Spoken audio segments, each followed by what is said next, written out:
Ki ste si vzeli čas, da boste porabili za tole, upam, da bo čim bolj koristno, da pa bo čim bolj koristno, pa jaz želim, da ste čim bolj aktivni. Jaz vem, da je med vami veliko takih, ki imate že zelo veliko znanja in izkušenj iz tega področja, tako da tukaj se nikakor ne postavljam v neko pozicijo neke avtoritete, ki bo vam zdaj nekaj razlagala v 3 krasne, kaj morate početi, ampak želim, da skozi take interaktivne dogodke čim bolj oblikujemo tudi stvari in jih tudi popravljamo za naprej.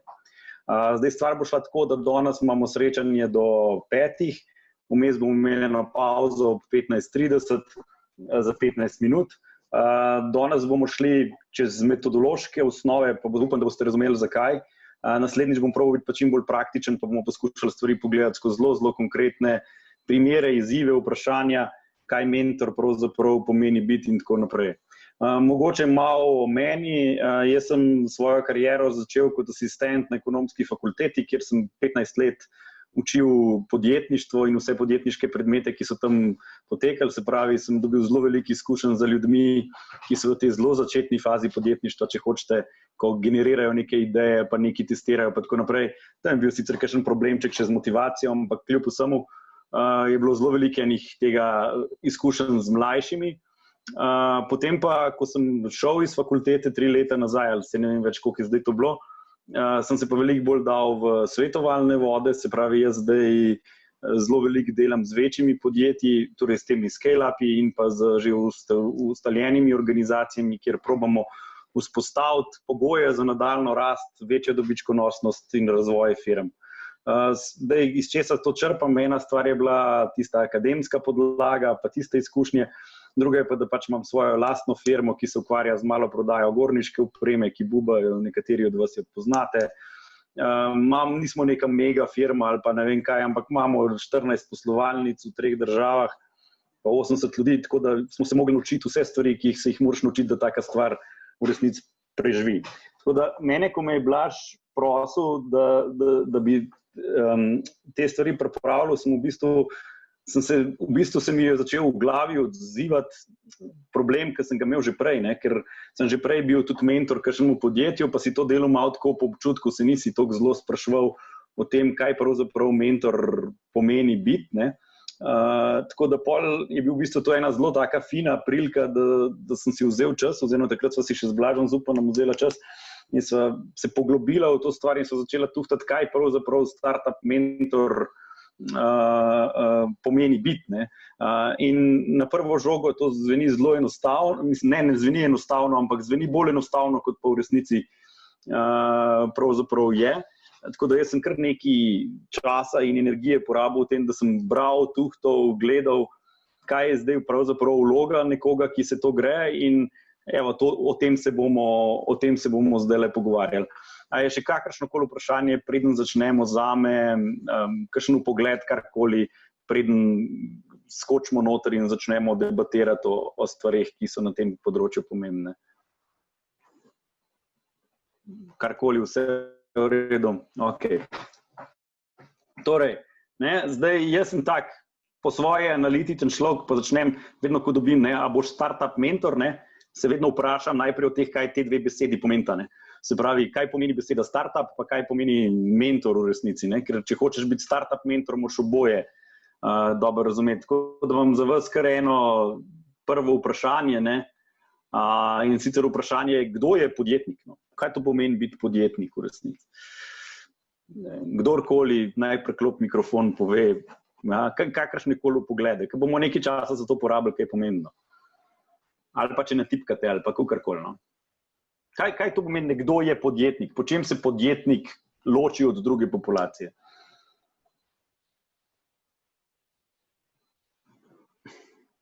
Ful imamo več časa. Kako? Neverjetno več časa imamo v lifeu kot vsi ostali. Aha, podjetnik se loči potem, da ima več časa kot ostali. Ok, zanimiva definicija, ja. Še kaj?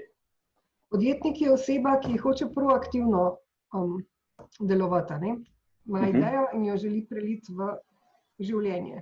In podjetnik na vsakem koraku išče ideje.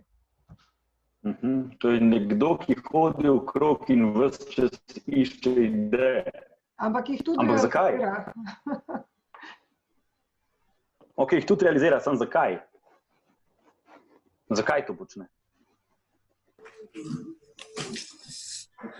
Motivacija je lahko seveda pri nekaterih denarna, pri nekaterih drugih samoizpolnitvena, o tem bi lahko debatirali. No, sej, o tem debatiramo. Kako še enkrat, prosim? V bistvu poskuša rešiti neko težavo ali pa težave. Aha, se pravi, motivacija je, da hoče poskusiti rešiti neko težavo. Ok, še kaj? Tudi da izpopolni samega sebe. Da izpopolni.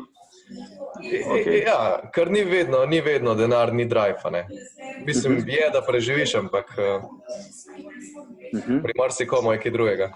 Ok, se pravi, če zdaj samo, kaj smo do zdaj rekli, hoče realizirati idejo, hoče rešiti nek problem, hoče zaslužiti denar, ne. Ja, želi spremeniti svet na koristen način, ok. Ja, to se sliši super. Še kaj? Še kaj? Zaprav ogromno časa za stvari, ki jih na koncu ne more računati. Zaprav ogromno časa stvari, ok, da bi se spet vprašal, zakaj to počne, ne? Ja. Zakaj porabi? Ja, ok. Ampak, dobro, podjetnik je nek agent spremembe, verjetno, ne, če se strinjamo. Pač nekdo, ki vidi spremembo, jo realizira in tako naprej.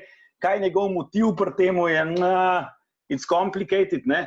Če bi poenostavili zgodbo, bi v kapitalističnem svetu rekli, da hoče postati bogat, ne.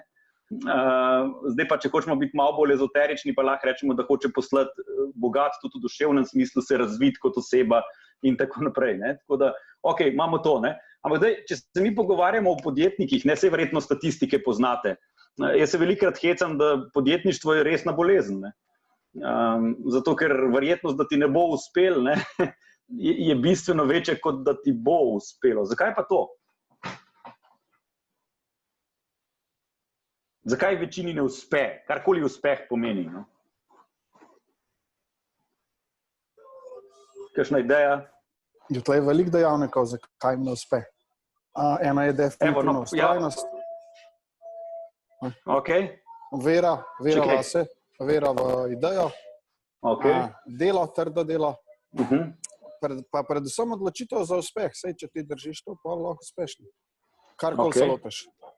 Ok, se pravi, če si ful odločen, da ti bo nekaj ratal, ti bo že ratal, ne? Ja, razumem, se strinjam, ponavadi vse uspešne ljudi, ki vprašajo, kaj je temelj uspeha, ti razložijo, da moraš biti vztrajan, ne? Preko meje. Ampak kaj pa še kakšen razlog, zakaj ne? A ima kdo še kakšen drugačen pogled, zakaj ne uspe? Jaz imam en drugačen pogled, Rok Prešeren. Ja. Večini ne uspe zaradi narave samega sistema. Bom dal primer.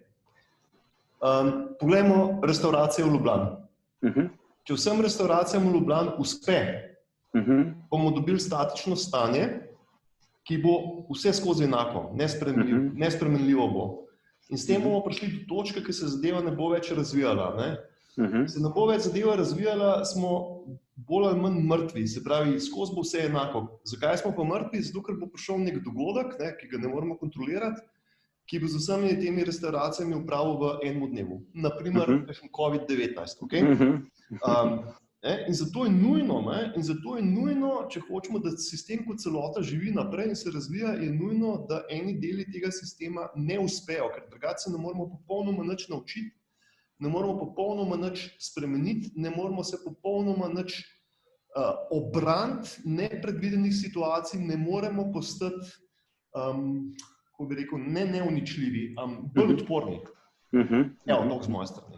Ok, ja, tak evolucionaren pogled, meni je to všeč, meni je evolucija fajn sistem, ampak v evoluciji večina ljudi umre, ne, tako da, to je to, ne, tako da, ampak če povzamem, ne, verjetno podjetnikom ne uspe zato, ker je težko biti podjetnik, ne, ja, tako zelo na grobo, pa me zanima, zakaj je težko biti, kje so tisti dejavniki, ki na to vplivajo. Kjeri so vsi dimenzije? Smo rekli, eno je trg, ki je nepredvidljiv, pa imaš konkurenco, pa tako naprej. A je še kakšna dimenzija? Ja, seveda, Nataša.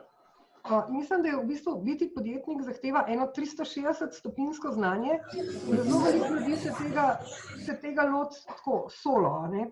In Bistvo je pa v sodelovanju. V tem, če ne veš, vprašaj nekoga, ki se spozna na tista področja, ki jih ti mogoče ne poznaš. Ravno zato smo danes vsi tukaj, da si lahko pomagamo oziroma pomagamo s svojimi izkušnjami drugih.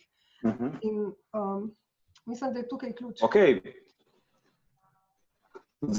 Torej, tam je všeč, težko je zato, ker je to ful holistična stvar, se pravi, moraš zelo široko spektr biti, ne? In to je večini ljudi pretežko. Sej, jaz v nadaljevanju bom o tem govoril, tako da jaz se strinjam, ja, to je zelo vseobsegajoča stvar, ne? Še kaj? Jaz bi se tukaj tudi malo oglasila, živijo Maja, Voja iz Istre pri telefonu. Jaz ne morem imeti kamere, ker bi vsi videli moje kopalke, zato pa upam, da se v redu slišimo in da internet deluje. Jaz, ko v vsaj tehnološkem svetu, sem se ful pogosto srečala s tem, da podjetja enostavno lansirajo prepozno. Da delajo preveč na teh predpostavkah, kaj kolegi mislijo, kaj jaz mislim, kaj iz svojega življenja vlečem in pa pač 2 leti razvijajo nekaj, česar nobenega noče. In samo, če mi pomagamo s tem, da jim pomagamo validirati določene hipoteze hitreje, bi se lahko ta šansa za uspeh bistveno povečala. Pa še ena stvar se mi zdi ful pomembna, tukaj je pa ego. Se pravi, to, a veš, da neko slišiš zavrnitev, da nekomu nekaj ni všeč, pa je težko slišati, pač tako narediš grdega dojenčka, ne, tega noben noče slišati, da je njegov dojenček grd. In ja, tukaj je pa tudi tega psihologije, vsaj pri Slovencih, jaz ogromno delam tudi z Američani, Nemci in tlele je pač ta težnja pred neuspehom. In vidim jih, da zavlačujejo in da ne lansirajo samo zato, da ne bi failali, medtem ko bi lahko fail bolj pozdravili kot eno tako tendenco, potem, da se učimo. Zdaj pa tega monologa zaključujem, pa se spet mutam, preden se še pes začne oglašati. Ja, vsekakor pameten, dober vpogled. Težko je zaradi tega, ker to smo slišali, ker je uspeh v podjetništvu skoraj nujno povezan s tem, da boš vmes tudi kdaj propadel, in zato, ker če greš v fazo propada, če greš to noter, je pa to težko za ego, oziroma osebni development. Tako da ta vidik je sigurno izjemno pomemben. Pa še eno stvar čakam, ima kdo še kakšno idejo, zakaj je težko? Ker bi vsi radi uspeli, pa nekdo mora biti zadnji. Ok, ja, ker ne morejo vsi zmagati, čeprav je tukaj meni bližje v nateza, there is an abundance of success, se pravi, smo vsi lahko uspešni na nek način, ampak ampak bom jaz dodal še eno stvar in sicer se mi zdi, da podjetništvo terja eno zelo, zelo visoko stopnjo osebne transformacije. Se pravi, če hočeš biti uspešen podjetnik, se moraš res spremeniti, bolj kot pa, če se poročiš, vsaj za mene recimo, in to je lahko za marsikoga pretežko. Sej to, o čemer bom govoril naprej, se bomo o tem dosti pogovarjali, ampak dejansko gre za eno izjemno hitro učenje, prilagajanje, odpovedovanje, ki je lahko izjemno težko in če se kjerkoli v tej fazi ustaviš ali pa nočeš ven iz nekih svojih ego okvirjev, pride do težav, ki te pa lahko stanejo zelo, zelo veliko. Namen tega uvoda, ki smo si ga zdaj vzeli, je samo en razmislek še enkrat, s kom se pravzaprav ukvarjamo. Ker če imaš ti startupe na drugi strani ali pa podjetnike ali kakorkoli jim že rečeš, se je treba zavedati, da se ukvarjamo z ljudmi, z enim zelo majhnim deležem ljudi, ki so šli na eno zelo, zelo specifično pot, ki težko najdete primerjavo v čemerkoli drugem. Če si ti profesionalni športnik, si specialist, se treniraš v nečem zelo, zelo, zelo specifičnem.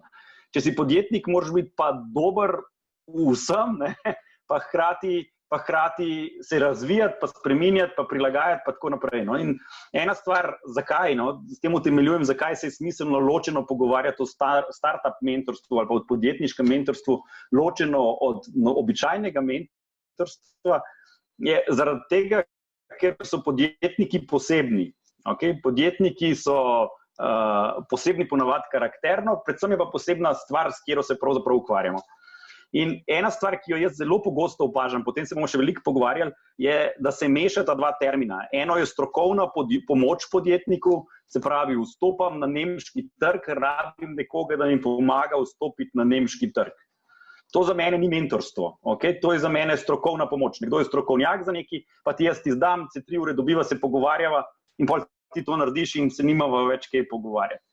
Imaš pa drugo stvar, ki se reče pa mentorstvo, to je pa nekdo, ki se ukvarja s podjetnikom ne na specifičnih problemih, čeprav tudi velikokrat tudi to, ampak je skrbnik tega, da se podjetnik razvija v tem težkem procesu v pravo smer. Okay? In danes, zdajle bomo šli čez to, kaj jaz vidim, da je tista stvar, ki jo mora startup mentor ali pa mentor razumeti, zato da lahko to bolje počne. Okay? A je kakšno vpogled ali pa še kaj, kar bi kdo dodal tukaj?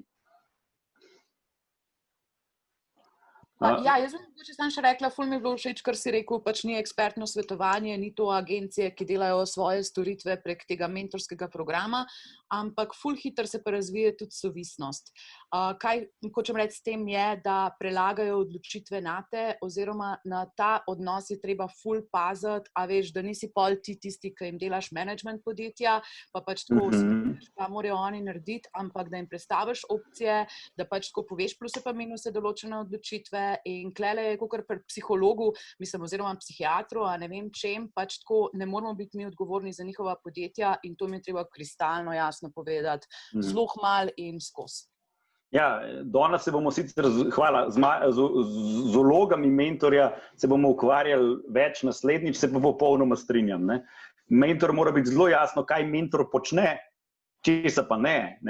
In česa sigurno ne počne, je sprejema odločitev namesto podjetnika, okay? Ne dela na mesto podjetnika, ni zaposlen pri podjetniku, ne? Ampak je marsikaj drugega. Ampak o tem, to si bom dovolil, da zamaknemo naprej, ker bi rad, da gremo najprej skozi to, kaj ta podjetniški proces, če hočete, pravzaprav je.